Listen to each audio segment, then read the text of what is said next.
Hai Bob, tahukah kalian siapa sosok seorang panglima besar yang berhasil mengusir penjajah di tanah Jawa? Yaps, betul sekali, dia adalah Jenderal Sudirman.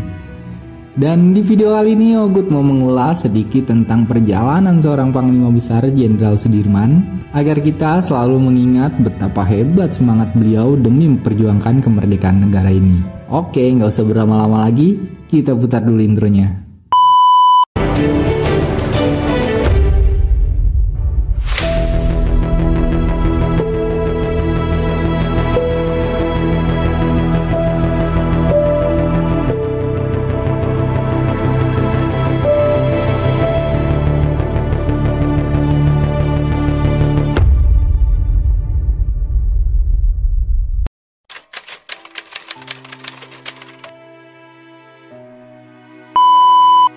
Jenderal Sudirman adalah salah satu tokoh pahlawan nasional Indonesia yang berperan penting dalam perjuangan kemerdekaan Indonesia. Beliau lahir pada 24 Januari 1916 di Bodas, Karangjati, Rembang, Jawa Tengah. Jenderal Sudirman tumbuh menjadi seorang pejuang yang gigih dan menjadi pemimpin militer yang dihormati. Jenderal Sudirman terlibat dalam pergerakan perlawanan terhadap penjajah Belanda sejak usia muda. Ia bergabung dengan Gerakan Pelajar Islam Indonesia atau disingkat PII dan aktif dalam berbagai kegiatan pergerakan. Setelah lulus dari sekolah militer menengah atau Sekolah Bintara di Bandung pada tahun 1936, Jenderal Sudirman menjadi seorang perwira militer di Tentara Keamanan Rakyat atau disingkat TKR, yang kemudian berkembang menjadi Tentara Nasional Indonesia atau yang disingkat TNI. Letnan Jenderal Sudirman. Kita akan tetap melawan.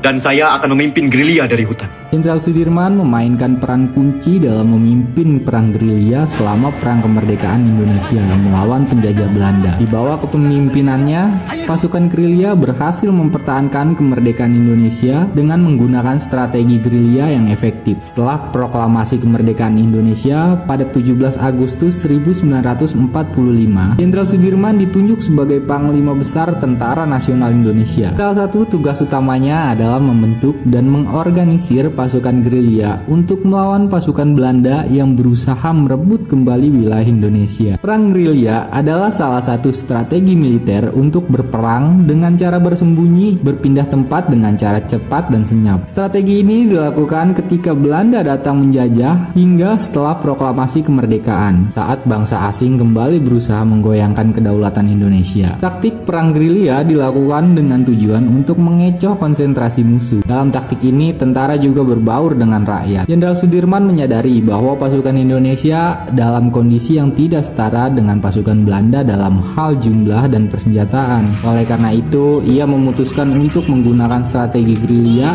yang melibatkan serangan dadakan, serangan balasan, penyamaran, dan mobilitas tinggi. Strategi ini memanfaatkan medan yang sulit dijangkau oleh pasukan Belanda dan membingungkan musuh. Salah satu kisah terkenal dalam perang gerilya adalah pertempuran Ambarawa pada bulan November 1945. Pasukan Belanda melancarkan serangan besar-besaran untuk merebut kembali kota Ambarawa di Jawa Tengah. Namun pasukan gerilya di bawah komando Sudirman melancarkan perlawanan sengit dan berhasil mengusir pasukan Belanda dari kota tersebut. Kemenangan ini memberikan semangat baru bagi para pasukan gerilya dan menjadi bukti keberhasilan strategi gerilya Sudirman. Untuk menghindari pengejaran pasukan Belanda, Jenderal Sudirman memutuskan untuk memindahkan markas pasukan gerilya ke daerah pegunungan yang sulit dijangkau oleh musuh. Salah satu markas terkenal yang digunakan adalah markas di Gunung Lau. Dengan memilih lokasi yang strategis, pasukan gerilya dapat bergerak dengan bebas dan menjaga kerahasiaan operasional mereka. Jenderal Sudirman terus memimpin pasukan gerilya selama Perang Kemerdekaan, menghadapi berbagai tantangan dan kesulitan, namun dengan kecerdikan taktis, semangat juang yang tinggi, dan dukungan dari rakyat, pasukan gerilya di bawah komando Jenderal Sudirman berhasil mempertahankan kemerdekaan Indonesia dan mengusir pasukan Belanda.